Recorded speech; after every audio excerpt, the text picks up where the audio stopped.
1 दिसंबर को विश्व एड्स दिवस होता है। विश्व स्वास्थ्य संगठन ने 1988 से इसको मनाने की शुरुआत की थी। विश्व एड्स दिवस एचआईवी वायरस के कारण जो एड्स की बीमारी होती है उसकी रोकथाम के लिए, उसके प्रति लोगों को जागरूक करने के लिए ये मनाया जाता है। इस बार की जो थीम है 2023 की, वो है let communities lead. Let communities lead. UN AIDS के बारे में बताएं तो यूएन एड्स संयुक्त राष्ट्र का एचआईवी एड्स पर एक कार्यक्रम है, एक संस्था के रूप में कार्य कर रहा है।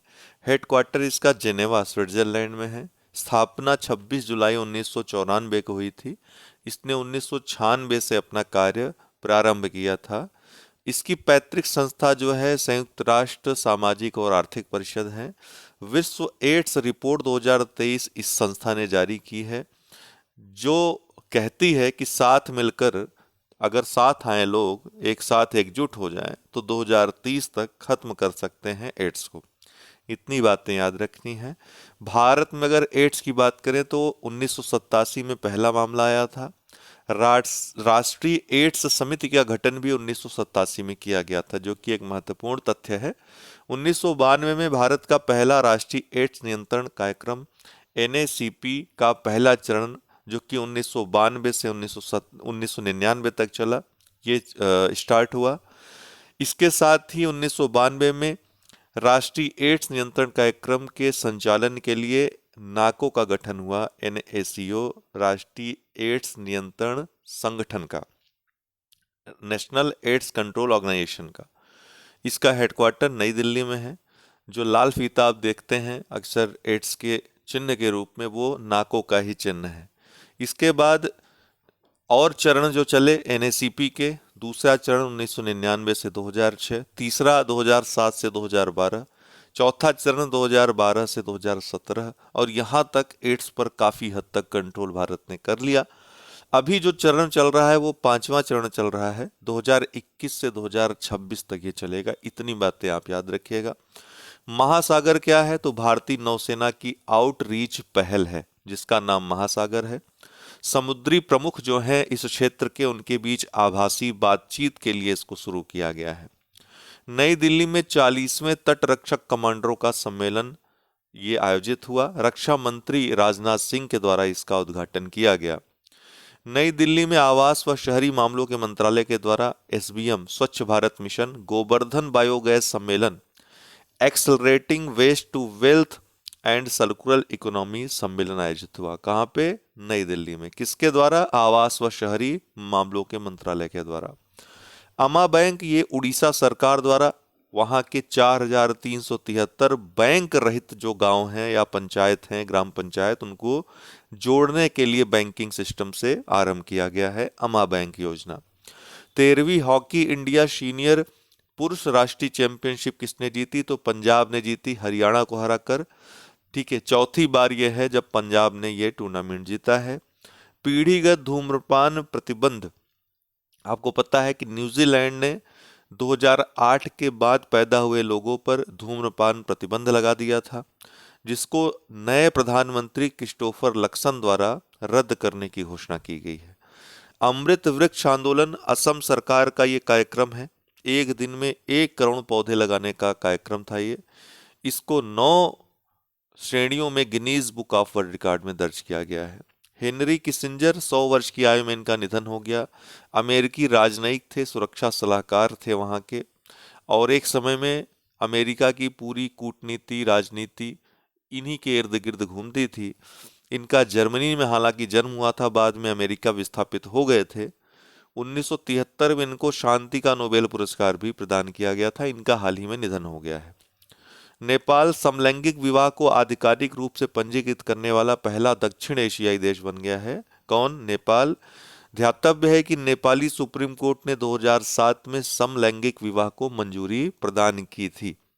यूएन नानसेन पुरस्कार, जो कि प्रतिष्ठित पुरस्कार है, अब्दुल्लाही मायर जो कि केन्या के हैं, इनको विस्थापित बच्चों को शिक्षित करने के लिए प्रदान किया गया। यूएन नानसेन पुरस्कार जो है संयुक्त राष्ट्र शरणार्थी एजेंसी यूएनएचसीआर के द्वारा प्रदान किया जाता है। यूएनएचसीआर की स्थापना 14 दिसंबर 1950 को हुई थी। हेडक्वार्टर इसका जेनेवा स्विट्जरलैंड में है। ग्रेग बॉकमैन और सैम अल्टमैन को पुनः ओपन एआई ने क्रमशः अध्यक्ष और सीईओ पद पर वापसी करवा दिया है। अर्थात कुछ समय पहले ग्रेग वॉकमैन को अध्यक्ष पद से और सैम अल्टमैन को सीईओ के पद से हटा दिया गया था, लेकिन अब पुनः जो है ग्रेग वॉकमैन को ओपन एआई का अध्यक्ष और सैम अल्टमैन को सीईओ बना दिया गया है। युगांडा टी20 पुरुष विश्व कप 2024 के लिए किस अफ्रीकी देश ने हाल ही में क्वालिफाई किया है? तो युगांडा ने। रियाद सऊदी अरब की राजधानी है। यहाँ पर एक्सपो 2030 वर्ल्ड फेयर का आयोजन होगा। इसकी मेजबानी रियाद को मिल गई है। आपको बता दें कि एक बहुत पुराना आयोजन है ये एक्सपो वर्ल्ड फेयर, जो कि 1851 से शुरू हुआ था। लंदन में पहला आयोजन हुआ था। इसका जो पिछला आयोजन हुआ था दोस्तों, दुबई में हुआ था, यूएई में, संयुक्त अरब अमीरात में 2021-22 में। 2020 वाला कब हुआ था? 21-22 में, कोविड के कारण से। इससे संबंधित प्रश्न भी आया था। ये 5 वर्षीय आयोजन है, अर्थात प्रति 5 वर्ष में आयोजित होता है। तो अगला जो आयोजन होगा 2025 में ओसाका जापान में होगा, और उसके बाद की मेजबानी रियाद को मिल गई है। ठीक है। 2 दिसंबर को राष्ट्रीय प्रदूषण नियंत्रण दिवस मनाया जाता है।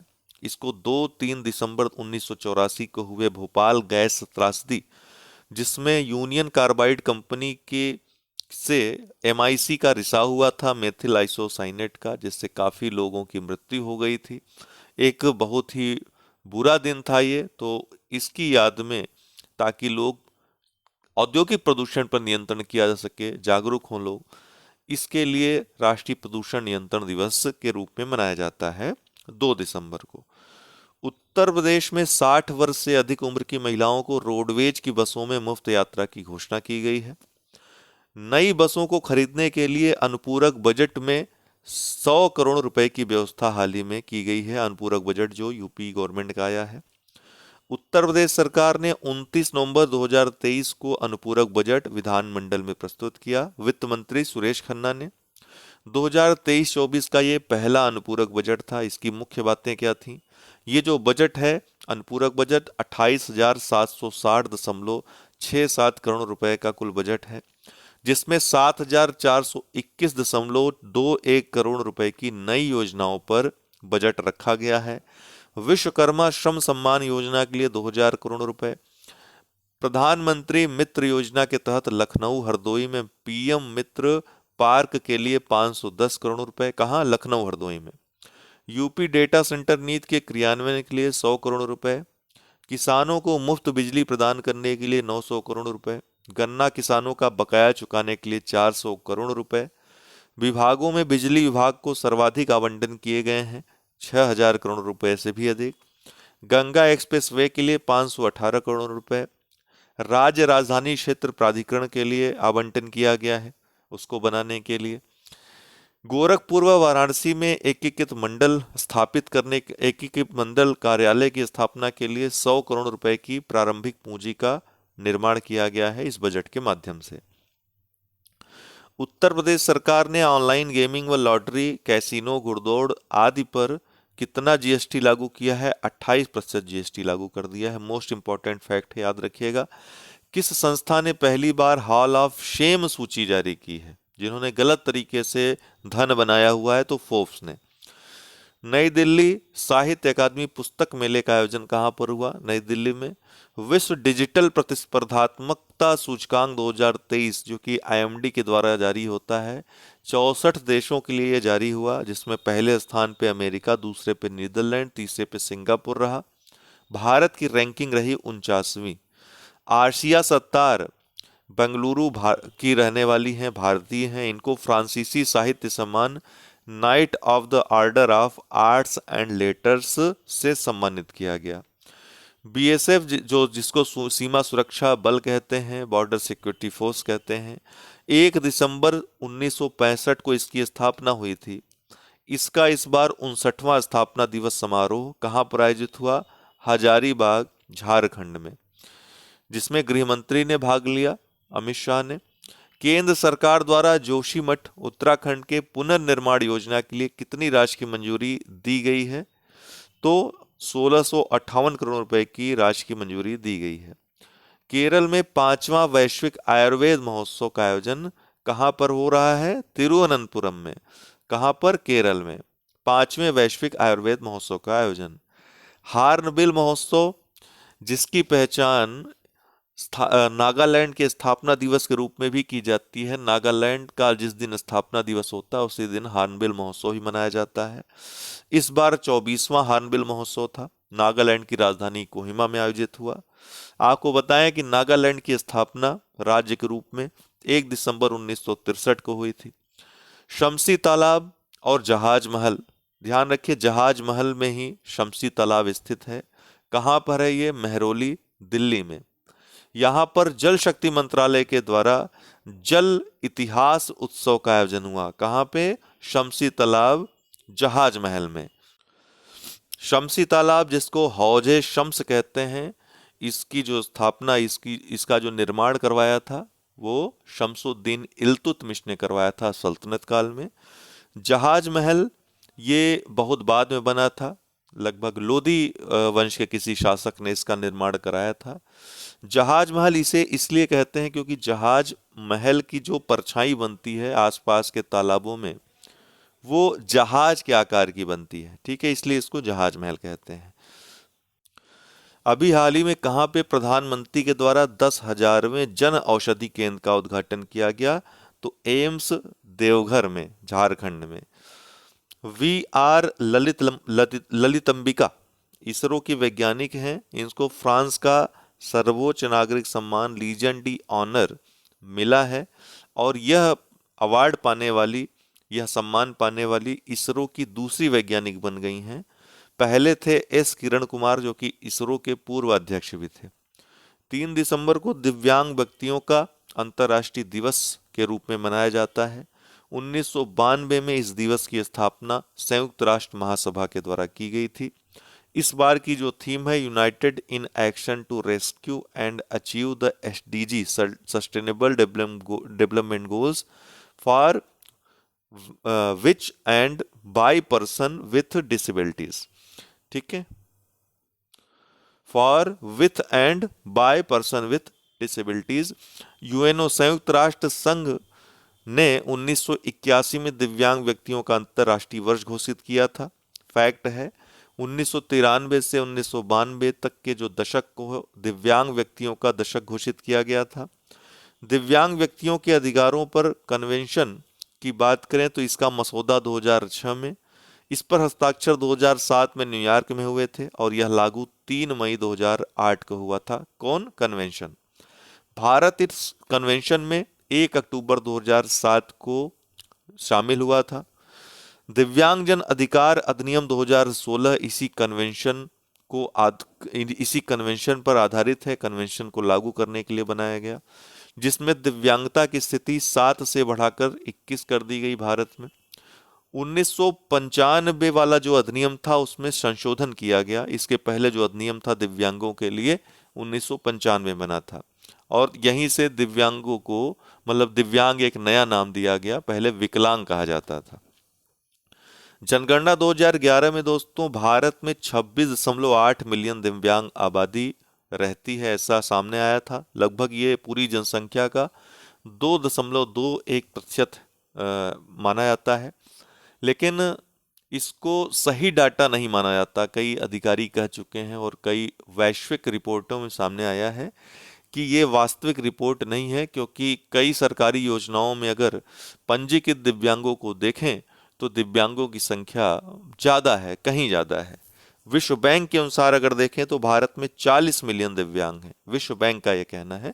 पूरे वर्ल्ड में देखें तो दिव्यांग लगभग 15% हैं। भारत ने 3 दिसंबर 2015 को ये पूछता भी एग्जाम में, सुगम्य भारत अभियान दिव्यांगों के लिए सशक्तिकरण के लिए शुरू किया था।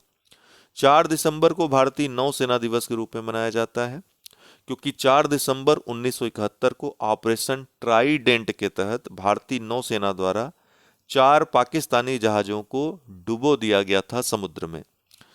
इंदौर मध्य प्रदेश में इंडिया स्मार्ट सिटी कॉन्क्लेव 2023 का आयोजन सितंबर 2023 में हुआ था उस दिन हमने चर्चा की थी, कुछ बात हुई थी, कुछ इसके संबंध में कुछ सरकारी आंकड़े प्रस्तुत किए गए थे या सरकारी कुछ अभिभाषण आया होगा, इसलिए हमने चर्चा कर दी होगी, लेकिन ये याद रखिएगा, महत्वपूर्ण प्रश्न है। ठीक है। और स्मार्ट सिटी मिशन कब शुरू हुआ था? 25 जून 2015 को। वैशाली, ये भारत की तीसरी महिला शतरंज ग्रैंड मास्टर बन गई हैं। कोनेरू हम्पी पहली थी, हरिका द्रोणावल्ली दूसरी थी, अब ये तीसरी वैशाली हैं। ये आर प्रज्ञानंद की बहन भी हैं, ध्यान रखिएगा। पेरिस क्लब श्रीलंका के ऋण समझौते के संदर्भ में चर्चा अभी हाल ही में हुई है, तो पेरिस क्लब इसलिए चर्चा में आया है। अभी हाल ही में श्रीलंका के साथ ऋण समझौते के संदर्भ में एक चर्चा हुई है, जिसमें भारत भी सम्मिलित हुआ था। स्थापना इसकी पेरिस क्लब की 1956 में हुई थी। हेडक्वार्टर इसका पेरिस में है। 22 स्थायी सदस्य हैं इसके, जिसमें सभी 22 सदस्य OECD के भी सदस्य हैं।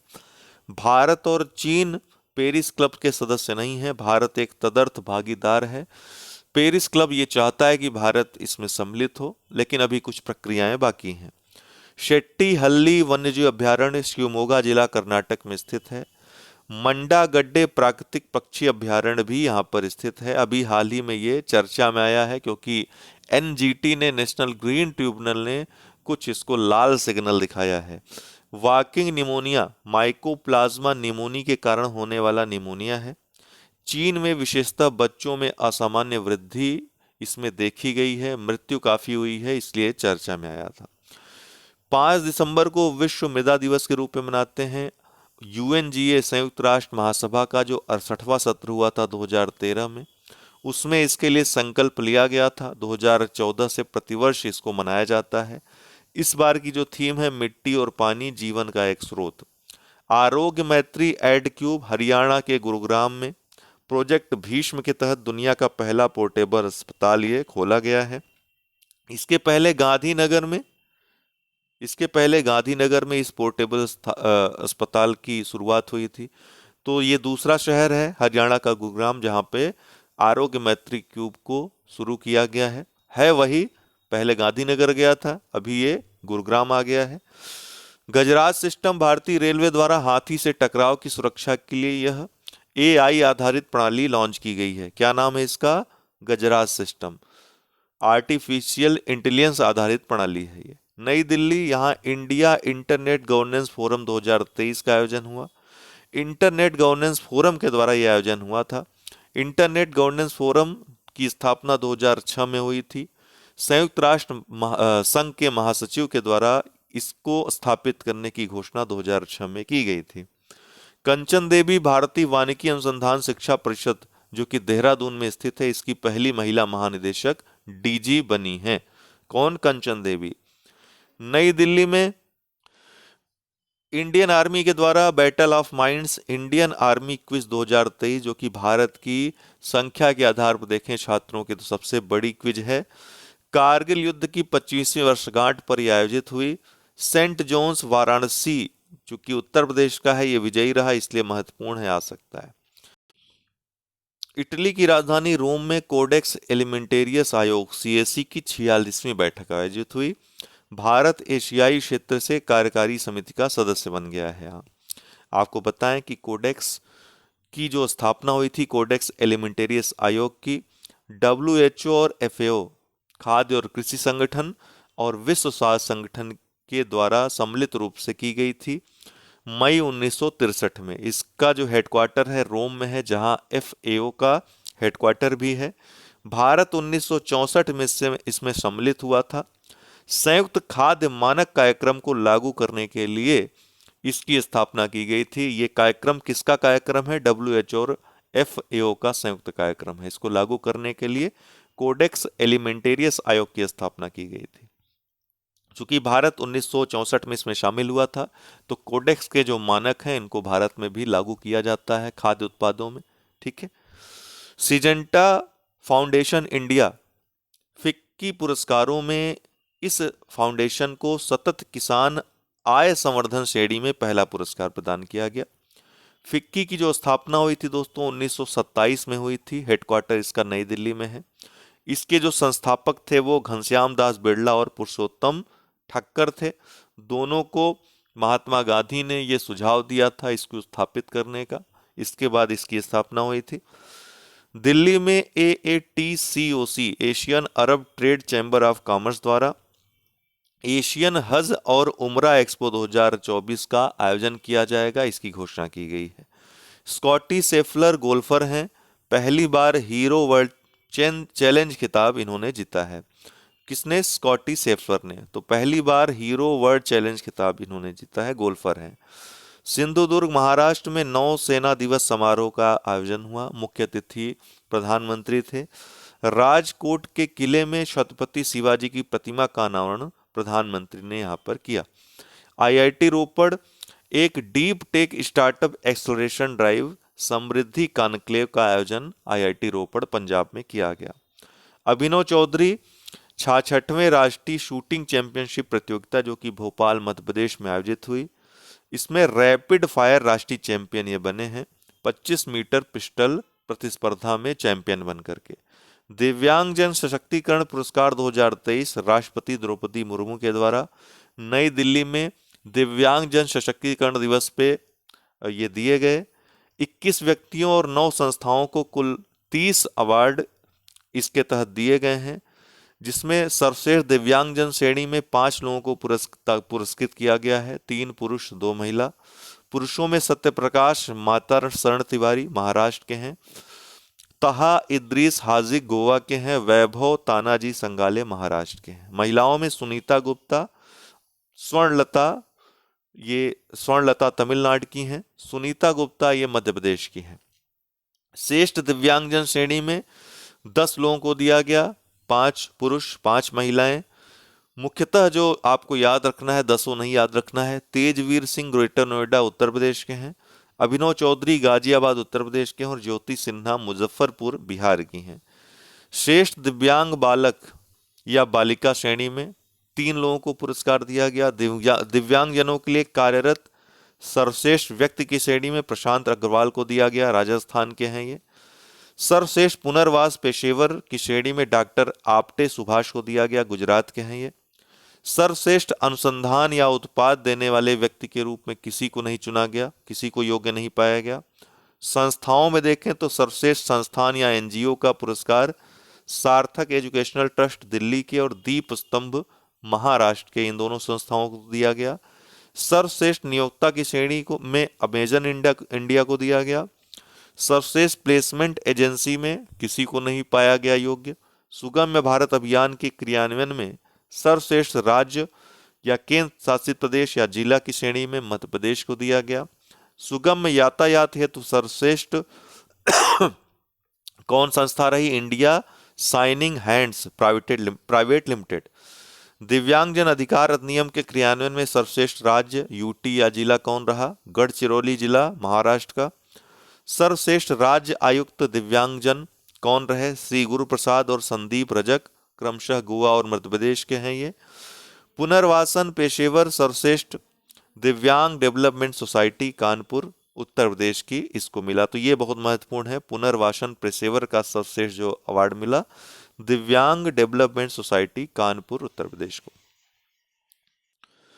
5 राज्यों में विधानसभा चुनाव परिणाम आ गए हैं। अभी मुख्यमंत्री इन सभी के बन जाए तो अलग से वीडियो बना करके कौन कौन मुख्यमंत्री कौन कौन राज्यपाल है बता देंगे। तो ये 5 राज्य थे, मध्य प्रदेश, राजस्थान, छत्तीसगढ़, तेलंगाना, मिजोरम। इनमें से केवल एक राज्य मध्य प्रदेश में सत्ता कायम है, जिसकी सत्ता थी वही सत्ता में है पार्टी। बाकी चारों में बदलाव हुए हैं। मध्य प्रदेश में कुल सीटें 230 थी विधानसभा की, जिसमें बीजेपी बहुमत में आ गई 163 सीट पा करके।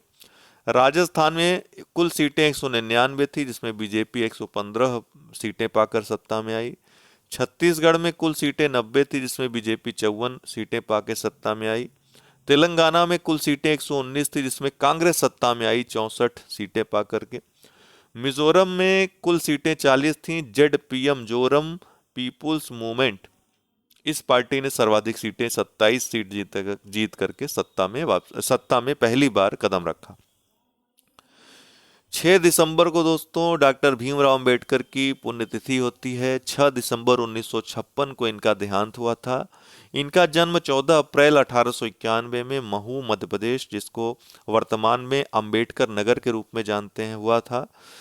1990 में इनको भारत रत्न दिया गया था। इनके जो प्रमुख पत्र थे, बहिष्कृत भारत, मूक नायक और जनता। 1930 में कलारम मंदिर आंदोलन से ये जुड़े हुए थे। 14 अक्टूबर 1956 को बौद्ध धर्म इन्होंने अपनाया था। इनके जो राजनीतिक दल थे, शेड्यूल कास्ट फेडरेशन, स्वतंत्र लेबर पार्टी, भारतीय रिपब्लिकन पार्टी, बहिष्कृत हितकारिणी सभा, समता सैनिक दल। शैक्षिक संगठन जो इनके थे, depressed classes educational society, the Bombay scheduled caste improvement trust, people's education society. धार्मिक संगठन इनके जो थे, भारतीय बौद्ध महासभा, नवयान बौद्ध के रूप में भी इनके अनुयायी इस धर्म को मानते हैं। आईएमओ, अंतर्राष्ट्रीय समुद्री संगठन, जो कि यूएन की, संयुक्त राष्ट्र की एक एजेंसी है। मुख्यालय इसका लंदन में है। तो लंदन में स्थित मुख्यालय में भारत को आईएमओ परिषद के लिए पुनः चुन लिया गया है। ठीक है। अकरा, घाना में संयुक्त राष्ट्र शांति स्थापना मंत्री स्तरीय बैठक का आयोजन किया जा रहा है। कहाँ पे? अकरा में। कैप्टन गीतिका कौल सियाचिन में तैनात होने वाली भारतीय सेना की पहली महिला चिकित्सा अधिकारी बन गई हैं। कौन? कैप्टन गीतिका कौल। ग्राम मंच जीआईएस प्रणाली एप्लीकेशन एक है, ये पंचायती राज मंत्रालय के द्वारा इसको लॉन्च किया गया है। क्या नाम है इसका? ग्राम मंच। रिज को Oxford word of the year 2023 घोषित किया गया है। रिज का जो सामान्य अर्थ होता है बोलचाल की शैली, तरीका या बोलचाल में जो आकर्षण होता है उसको। डीप राइजिंग और प्लीस्टोसिन पार्क को एएलटी एनवायरनमेंट फिल्म फेस्टिवल में शीर्ष विजेता घोषित किया गया है। इन दोनों फिल्मों को। डीप राइजिंग के जो निर्माता हैं जेसन मोमोआ हैं, और प्लीस्टोसिन पार्क के जो निर्माता हैं ल्यूक ग्रिसवाल्ड हैं। सिडनी, ऑस्ट्रेलिया में कार्यस्थल पर सुरक्षा व स्वास्थ्य पर 23वां विश्व कांग्रेस का आयोजन हुआ। इस आयोजन को आईएलओ, आईएसएसए, अंतर्राष्ट्रीय सामाजिक सुरक्षा संघ और सेफ वर्क एनएसडब्ल्यू के द्वारा मेजबानी इसकी की गई, इस आयोजन की। आपको बताएं कि अंतर्राष्ट्रीय सामाजिक सुरक्षा संघ की स्थापना 1927 में हुई थी। जिनेवा, स्विट्जरलैंड में आईएलओ के अंतर्गत ही इसका मुख्यालय है। विजन जीरो पे ये काम करता है, गतिशील सामाजिक सुरक्षा पे ये काम करती है संस्था। कार्यस्थल पर दुर्घटनाओं की रोकथाम के लिए एक परिवर्तनकारी दृष्टिकोण माना जाता है विजन जीरो को, जो कि अंतर्राष्ट्रीय सामाजिक सुरक्षा संघ की एक पहल है। ये 3 आयामों में काम करता है, सुरक्षा, स्वास्थ्य और कल्याण। इसमें महत्वपूर्ण बात यह है कि इस सम्मेलन में जो ये कांग्रेस आयोजित हुई, कर्मचारी राज्य बीमा निगम भारत को आईएसएसए विजन जीरो 2023 पुरस्कार प्रदान किया गया। 7 दिसंबर को सशस्त्र सेना झंडा दिवस के रूप में मनाया जाता है। S&P ग्लोबल संस्था के अनुसार किस वर्ष तक भारत विश्व की तीसरी सबसे बड़ी अर्थव्यवस्था बन सकता है? तो 2030 तक। किस संस्था ने कहा है? S&P ग्लोबल ने। माउंट मेरापी, ये आपको बताएं उस दिन हमने कंफर्म किया था, एक मरापी है और एक मेरापी है। इंग्लिश वाला जरूर देख लीजिएगा आप लोग। तो जो मारापी है ये है सुमात्रा द्वीप में, जिसकी बात हम कर रहे हैं, और जो मेरापी है वो है जावा द्वीप पे। ठीक है। तो इंडोनेशिया में मेरापी जो ज्वालामुखी है, मारापी ये सुमात्रा द्वीप पे है, और मेरापी ज्वालामुखी ये जावा द्वीप पे है। तो सुमात्रा द्वीप में स्थित माउंट मेरापी में स्थित सक्रिय ज्वालामुखी जो है, यहाँ पर विस्फोट हुआ है। पश्चिमी सुमात्रा इलाका काफी इससे प्रभावित रहा है। ठीक। तो माउंट मेरापी में भी होता रहता है विस्फोट और मारापी में भी होता रहता है विस्फोट। तो ये दोनों ही सक्रिय ज्वालामुखी हैं। सबसे सक्रिय ज्वालामुखी ये इंडोनेशिया के माने जाते हैं। इसमें हाल ही में विस्फोट हुआ है, इसलिए चर्चा में आया है। स्विट्जरलैंड के जेनेवा में विश्व स्वास्थ्य संगठन का मुख्यालय स्थित है। इस मुख्यालय में पहला WHO global clinical trial forum का आयोजन हुआ। कब हुआ? नवंबर 2023 में। संध्याक, GRAC, garden rich ship builders and engineers, Kolkata में बनाए जा रहे 4 सर्वेक्षण पोतों में ये पहला है और सबसे बड़ा है। भारतीय नौसेना को इसको सौंपा गया। क्या नाम है? INS Sandhayak. Koramangala indoor stadium Bengaluru में स्थित है। यहाँ पर पुरुष वॉलीबॉल क्लब विश्व चैंपियनशिप 2023 का आयोजन हुआ। ये पहली बार है जब भारत में इसका आयोजन हो रहा है। ठीक है, आयोजन होने वाला है इसका। ठीक है, अभी हुआ नहीं है, तो जब हो जाएगा तो फाइनली जो जीतेगा उसकी हम बात करेंगे। फोर्ब्स दुनिया की 100 सबसे शक्तिशाली महिलाओं की सूची हाल ही में इसने जारी की है। इसमें Ursula von der Leyen EU की अध्यक्ष हैं, पहला स्थान। क्रिस्टीन लेगार्ड यूरोपीय सेंट्रल बैंक की प्रमुख हैं, दूसरा स्थान। कमला हैरिस USA की उपराष्ट्रपति हैं, तीसरा स्थान। जॉर्जिया मेलोनी इटली की प्रधानमंत्री, इनको चौथा स्थान दिया गया है। भारत की 4 महिलाएं इन 100 की सूची में शामिल हैं, जिसमें पहला स्थान और इस सूची में 32वां स्थान निर्मला सीतारमण का है, वित्त मंत्री भारत की। 60वां स्थान रोशनी नादर का है, HCL की अध्यक्ष हैं। 70वां स्थान सोमा मंडल का है, सेल की अध्यक्ष हैं। 76वां स्थान किरण मजदूमदार शाह का है, उद्यमी हैं ये। लियोनल मेसी टाइम मैगजीन का एथलीट ऑफ द ईयर 2023 किसे घोषित किया गया? लियोनल मेसी को। 4 दिसंबर को अंतर्राष्ट्रीय चीता दिवस के रूप में मनाया जाता है। डॉक्टर लारी मार्कर द्वारा पाले गए चीते खय्याम जिसका नाम था, उसके जन्मदिन को 4 दिसंबर को अंतर्राष्ट्रीय चीता दिवस के रूप में मनाते हैं, क्योंकि खय्याम के साथ ही अंतर्राष्ट्रीय स्तर पर चीता के संरक्षण की पहल की शुरुआत मानी जाती है। JT60SA विश्व का सबसे बड़ा प्रायोगिक परमाणु संलयन रिएक्टर है। यूरोपीय संघ और जापान की ये संयुक्त पहल है। इबाराकी जापान में स्थित है, यहाँ पर परिचालन इसका प्रारंभ हुआ। हाल ही में भारत ने किस अफ्रीकी देश को कृषि क्षेत्र के आधुनिकीकरण के लिए $250 मिलियन की ऋण सुविधा देने की घोषणा की है? तो केन्या को। ठीक है, कितना? $250 मिलियन की कृषि क्षेत्र के आधुनिकीकरण के लिए। केन्या की राजधानी नैरोबी है, मुद्रा यहाँ की केन्याई शिलिंग है।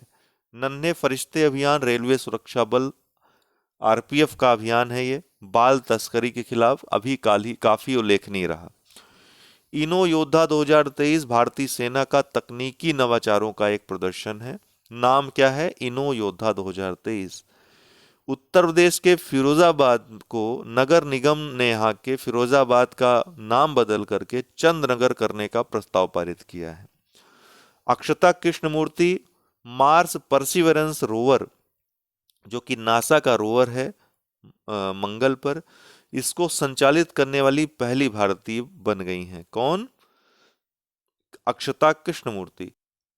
9 दिसंबर को अंतर्राष्ट्रीय भ्रष्टाचार विरोधी दिवस के रूप में मनाया जाता है। 2003 से संयुक्त राष्ट्र महासभा ने इसको मनाने की शुरुआत की थी। आपको बताएं 2003 में ही भ्रष्टाचार के खिलाफ संयुक्त राष्ट्र कन्वेंशन को भी अपनाया गया था, 31 अक्टूबर 2003 को। ठीक है, तो कन्वेंशन भी पूछ सकता है। तो ये 20वां वर्ष भी है इस कन्वेंशन को अपनाने का, इसलिए इस बार की जो थीम रखी गई है UNCAC at 20 uniting the world against corruption, ये रखा गया है। संयुक्त राष्ट्र UN convention at corruption at 20, अर्थात 20 वर्ष पूरे हो गए हैं। Uniting the world against corruption, ये पूरी थीम है इस बार की। 10 दिसंबर को अंतर्राष्ट्रीय मानवाधिकार दिवस के रूप में मनाते हैं। 1948 से इसकी शुरुआत हुई थी, लेकिन औपचारिक शुरुआत इसकी 1950 से हुई थी। 10 दिसंबर को क्यों मनाते हैं? क्योंकि 10 दिसंबर 1948 को संयुक्त राष्ट्र के द्वारा मानवाधिकारों की सार्वभौम घोषणा को अपनाया गया था। 2023 की जो थीम है दोस्तों, सभी के लिए स्वतंत्रता, समानता तथा न्याय, freedom, equality and justice for all. Bharat मानवाधिकार कानून कब लागू किया था? भारत ने 28 सितंबर 1993 को। और राष्ट्रीय मानवाधिकार आयोग का गठन इसी कानून के आधार पर कब हुआ था? 12 अक्टूबर 1993 को। जम्मू और कश्मीर आरक्षण संशोधन विधेयक 2023 हाल ही में पारित हुआ संसद के द्वारा। इसके अंतर्गत जम्मू कश्मीर विधानसभा में जो सीटों की संख्या रखी गई है वो कुल 114 हो गई है, पहले 107 थी। तो कितना बढ़ गई है? 7 बढ़ गई है। इसमें जम्मू में पहले 37 सीटें थी, अब 43 हो गई हैं। कश्मीर में पहले 46 सीटें थी, अब 47 हो गई हैं। पीओके के लिए 24 सीटें आरक्षित की गई हैं। 2 सीटें कश्मीरी प्रवासियों, 1 पीओके से विस्थापित लोगों के लिए और 9 एससी एसटी समुदायों के लिए आरक्षित की गई हैं। सुचित्वा थीरम परियोजना केरल सरकार की योजना है, प्लास्टिक मुक्त तटों के लिए एक पहल है ये। कोंडोर, ये आईबीएम के द्वारा पहली 1000 qubit quantum computing chip launch की गई है, जिसका नाम कोंडोर है। 12वां एडमिरल कप एझीमाला केरल में आयोजित हुआ भारतीय नौसेना अकेडमी में। एक सेलिंग रेगाटा ये होता है। इटली ने भारत को हरा करके ये कप जीत लिया है। इसमें कुल 20 देशों ने भाग लिया था। इन्फिनिटी फोरम 2.0 जो कि वाइब्रेंट गुजरात कार्यक्रम का एक हिस्सा है, गिफ्ट सिटी अहमदाबाद गुजरात में आयोजित हुआ। प्रधानमंत्री के द्वारा इसको संबोधित किया गया। ग्रीन वायर्स 2025 परियोजना, ये आईएमओ की योजना है, अंतर्राष्ट्रीय समुद्री संगठन की योजना है। भारत इसके क्रियान्वयन में अग्रणी देश है। अभी हाल ही में इसकी घोषणा भारत सरकार ने की है।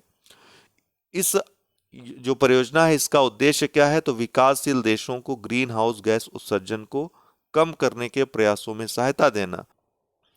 वर्ड ऑफ द ईयर 2023 हाल ही में जो घोषित हुए हैं इस वर्ष के, कैम्ब्रिज ने हेलुसिनेशन को, ऑक्सफोर्ड ने रिस को, मरियम वेबस्टर डिक्शनरी ने ऑथेंटिक को, कोलिंस डिक्शनरी ने आर्टिफिशियल इंटेलिजेंस को, विकिपीडिया ने चैट जीपीटी को वर्ड ऑफ द ईयर घोषित किया है।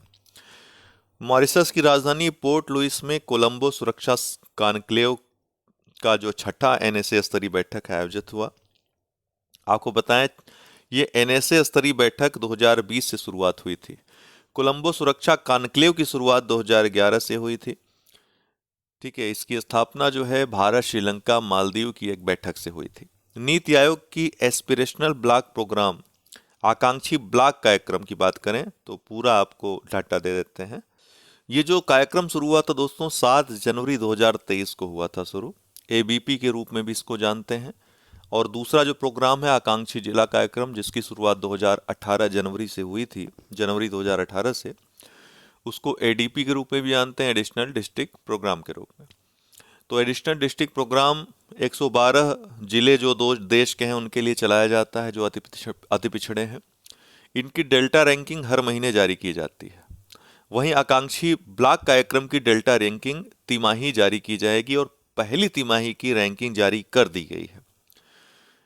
इस योजना की शुरुआत कब हुई थी? डेट याद रखिएगा, 7 जनवरी 2023 को। बजट 2023-24 में भी पहली बार इस योजना का जिक्र था, इस कार्यक्रम का जिक्र था। इसके तहत 27 राज्य और 4 केंद्र शासित प्रदेशों के 329 जिलों को के जो है 500 पिछड़े ब्लॉकों को सम्मिलित किया जाएगा, इनको विकसित किया जाएगा। नीति आयोग द्वारा जारी एबीपी की पहली डेल्टा रैंकिंग जो जारी हुई है उसमें तिरियानी कुमरम भीम जो ब्लॉक है आसिफाबाद जिला तेलंगाना का शीर्ष स्थान पे रहा। दूसरे स्थान पे कौशाम्बी ब्लॉक जो कि कौशाम्बी जिला उत्तर प्रदेश का है, यह दूसरे स्थान पे रहा। ब्लॉकों को भौगोलिक दृष्टि से भी रैंकिंग दी गई है। भौगोलिक दृष्टि से 6 जोनों में विभाजित किया गया था ब्लॉकों को। प्रत्येक जोन से 2 ब्लॉकों को रैंकिंग प्रदान की गई है। जोन 1 जिसमें पहाड़ी, पूर्वोत्तर और द्वीपीय राज्य शामिल थे। अमरी ब्लॉक असम का और नगोपा ब्लॉक मिजोरम का क्रमशः पहले और दूसरे स्थान पर रहे। जोन 2 में उत्तरी राज्य सम्मिलित थे जिसमें हरैया और विरनो दोनों ही उत्तर प्रदेश के ब्लॉक हैं। हरैया ब्लॉक बस्ती जिला उत्तर प्रदेश में है, बिरनो ब्लॉक गाजीपुर जिला उत्तर प्रदेश में है। इन दोनों को पहला दूसरा स्थान मिला। जोन 3 में दक्षिण भारतीय राज्य हैं जिसमें मस्की को पहला स्थान मिला, कर्नाटक रायचूर जिला, और नारनूर आदिलाबाद जिला तेलंगाना इसको दूसरा स्थान मिला। जोन 4 में पश्चिमी भारत के राज्य शामिल हैं जिसमें सिरोचा जो ब्लॉक है गढ़चिरौली जिला महाराष्ट्र का पहला स्थान रहा। अहेरी ब्लॉक ये भी गढ़चिरौली जिला का ही है, इसको जो है दूसरा स्थान मिला। जोन 5 में मध्य भारत के राज्य शामिल हैं। इसमें तिरला ब्लॉक धार जिले मध्य प्रदेश में स्थित है, पहला स्थान। और पाट ब्लॉक जो कि बड़वानी जिला मध्य प्रदेश में स्थित है, दूसरा स्थान। जोन 6 में पूर्वी भारत के राज्य शामिल हैं, जिसमें पहला स्थान आंध्र ब्लॉक को, जो सीवान जिला बिहार का है, मिला। दूसरा स्थान रामगढ़ ब्लॉक, जो कि दुमका जिला झारखंड का है, इसको मिला। आपको बताएं कि ये अक्टूबर 2023 के लिए आकांक्षी जिला कार्यक्रम की डेल्टा रैंकिंग भी जारी की गई, हर महीने जारी की जाती है। रायगढ़ जिला जो उड़ीसा का है, पहले स्थान पे रहा। जमुई जिला बिहार का दूसरे स्थान पे रहा। एडीपी और एबीपी दोनों के लिए वॉल ऑफ फेम की शुरुआत भी नीति आयोग द्वारा की गई है। इसमें जो भी शीर्ष रैंकर राज्य, जिला या ब्लॉक रहेंगे, इनको प्रदर्शित किया जाएगा। ये 2047 तक विकसित भारत बनाने की जो नीति आयोग की संकल्पना है, इसके लिए एक फोरम का काम करेगा। आकांक्षी जिला कार्यक्रम की शुरुआत जनवरी 2018 में हुई थी। 28 राज्यों के 112 जिलों में ये कार्यक्रम चलाया जा रहा है नीति आयोग के द्वारा। इसमें जो रैंकिंग दी जाती है, 5 आयामों में दी जाती है, और 5 आयामों के कुल 49 केपीआईज, प्रमुख प्रदर्शन संकेतकों में देखा जाता है कि इस जिले का कैसा प्रदर्शन रहा है। ये जो 5 आयाम हैं, स्वास्थ्य व पोषण, शिक्षा, कृषि व जल, वित्तीय समावेशन व कौशल और अवसंरचना। स्वास्थ्य व पोषण को 30% वेटेज, शिक्षा को 30% वेटेज, कृषि व जल को 20% वेटेज, वित्तीय समावेशन व कौशल को 10% वेटेज और अवसंरचना इंफ्रास्ट्रक्चर को 10% वेटेज दिया जाता है। नीति आयोग के कार्यक्रम सक्षम बिटिया अभियान, एनीमिया मुक्त भारत, सुरक्षित हम सुरक्षित तुम, ये जो कार्यक्रम है, ये सभी जो एडीपी योजना है, एडिशनल डिस्ट्रिक्ट प्रोग्राम है, इसको सक्सेसफुल बनाने के लिए, इसको सफल बनाने के लिए शुरू की गई योजनाएं हैं। उत्तर प्रदेश के 8 जिले इसमें सम्मिलित हैं। आकांक्षी जिला कार्यक्रम में कौन कौन? चित्रकूट, फतेहपुर, बहराइच, श्रावस्ती, बलरामपुर, सिद्धार्थनगर, चंदौली और सोनभद्र। आकांक्षी ब्लॉक कार्यक्रम में उत्तर प्रदेश के 68 ब्लॉक शामिल हैं, जो कि पूरे देश में अगर देखे जाए तो सर्वाधिक हैं। इसके बाद बिहार का स्थान आता है, 61 ब्लॉक इसमें सम्मिलित किए गए हैं। कुल 112 जो आकांक्षी जिले हैं, इनसे 160 ब्लॉकों का चयन किया गया है 500 पिछड़े ब्लॉकों में। आकांक्षी जिला कार्यक्रम में सर्वाधिक जिले झारखंड के हैं, 19 जिले हैं इसके। फिर बिहार के 12, उड़ीसा और छत्तीसगढ़ के 10-10 हैं, और यूपी और एमपी के 8-8 जिलों को सम्मिलित किया गया है आकांक्षी जिला कार्यक्रम में। ये था पूरा विवरण आकांक्षी जिला कार्यक्रम और अभी इसी वर्ष शुरू हुए आकांक्षी ब्लॉक कार्यक्रम का। कपड़ा मंत्रालय भारत सरकार द्वारा देश का अब तक का सबसे बड़ा वन भारत साड़ी वाकथान का आयोजन कहां पर किया गया? मुंबई में। अर्ली वार्निंग फॉर ऑल, सभी के लिए प्रारंभिक चेतावनी, ये पहल है। किसकी पहल है? तो विश्व मौसम विज्ञान संगठन और जोखिम न्यूनीकरण के लिए यूएन ऑफिस, UNDRR की पहल है। इसका लक्ष्य 2027 तक सभी के लिए प्रारंभिक चेतावनी प्रणाली का विकास करना है, ताकि आपदाओं का जोखिम जो भी आते हैं उनके बारे में पहले से लोगों को पता चल सके, ताकि जान माल का नुकसान कम से कम हो या न के बराबर हो। महुआ मोइत्रा, जो कि लोकसभा सांसद थी, टीएमसी से लोकसभा सांसद, वेस्ट बंगाल से आती हैं ये, कैश फॉर क्वेरी मामले में लोकसभा से इनको निष्कासित कर दिया गया। अग्निवन एकल चरण ठोस ईंधन कम दूरी की लगभग 700 से 1200 किलोमीटर मारक क्षमता की बैलिस्टिक मिसाइल है। डीआरडीओ द्वारा इसको विकसित किया गया है। हाल ही में इसका एपीजे अब्दुल कलाम द्वीप, व्हीलर द्वीप जिसको कहा जाता था पहले, उड़ीसा से सफल परीक्षण किया गया। Federal bank, the banker financial times के द्वारा फेडरल बैंक को बैंक ऑफ द ईयर पुरस्कार प्रदान किया गया। S&P ग्लोबल मार्केट इंटेलिजेंस, जो कि एक संस्था है, दुनिया के शीर्ष बीमा भंडार वाली कंपनियों की सूची जारी की है। इसमें जो टॉप 4 हैं, उसमें चौथे स्थान पे भारतीय जीवन बीमा निगम भी है। इसके अलावा जो पहले स्थान पे है, एलियांज एसी जर्मनी की है। चाइना लाइफ इंश्योरेंस, जो कि चाइना का है। निप्पॉन लाइफ, जो कि जापान का है। AI अलायंस अभी हाल ही में किसने लॉन्च किया है? तो मेटा और IBM ने मिलकर के। हनुक्का त्योहार, ये यहूदी धर्म का त्योहार है। ये दीपावली जो हिंदुओं का त्योहार है उससे मेल खाता है। जलवायु परिवर्तन प्रदर्शन सूचकांक 2024, अभी जारी हुआ नहीं है, लेकिन एक रिपोर्ट इसने बताई है भारत के विषय में कि भारत की जो रैंकिंग है 2023 में अर्थात 2022 में जो प्रदर्शन था उसके आधार पे जो 23 में रैंकिंग जारी की गई थी उसमें भारत की रैंकिंग 8वीं थी। लेकिन अभी 2023 के आधार पे प्रदर्शन के आधार पे जो 2024 की रैंकिंग होगी उसमें भारत का स्थान 7वां होगा। आपको बता दें कि इसमें पहले दूसरे तीसरे स्थान पे कोई भी देश नहीं था और आगे भी ऐसा माना जा रहा है कि इतना ज्यादा प्रदर्शन अच्छा नहीं हो जाएगा कि पहले 3 स्थान पे कोई देश स्थान पा ले। तो 3 स्थान पे तो किसी को नहीं रहना है। तो भारत इस तरह से अगर देशों की दृष्टि में देखें तो चौथे पायदान पे आ जाएगा।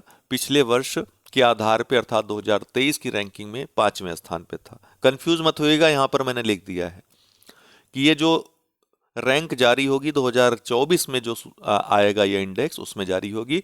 अभी केवल कोप 28 जो आयोजन हो रहा है यहाँ पर एक बात इस रिपोर्ट की सामने आई है, ठीक है ना। 63 देशों और ईयू यूरोपियन यूनियन के लिए ये रैंकिंग जारी होती है। जर्मन वाच जो संस्था है वो जारी करता है। विश्व स्वास्थ्य संगठन ने विश्व मलेरिया रिपोर्ट 2023 जो कि प्रतिष्ठित रिपोर्ट है इसकी जारी कर दी है। इसके अनुसार वर्ष 2022 में 249 मिलियन मामले मलेरिया के आए जो कि वैश्विक वृद्धि को दर्शाते हैं। 95% मामले 29 देशों में हैं मात्र। तो ये एक गंभीर मामला है कि केवल 29 देशों में 95% मामले मलेरिया के सामने आए। अफ्रीका की स्थिति सबसे खराब है मलेरिया के मामले में। यहाँ के 4 देश अकेले पूरे विश्व के 50% मलेरिया के लिए जिम्मेदार हैं। ये कौन कौन से हैं? नाइजीरिया पहले स्थान पे है, 27% मलेरिया पूरे विश्व का यहीं पे होता है। फिर कांगो लोकतांत्रिक गणराज्य 12%, फिर युगांडा 5% और फिर मोजाम्बिक 4%। दक्षिण पूर्व एशिया में अगर देखें तो भारत की स्थिति सबसे खराब है। अकेले 66% मलेरिया के मामले जो हैं वो भारत के हैं। जनसंख्या भी ज्यादा है और चाइना के तो पता नहीं चल पाते हैं कि कितने हैं। तो ये थे साप्ताहिक महत्वपूर्ण फैक्ट। आज के लिए इतना ही। बहुत बहुत धन्यवाद।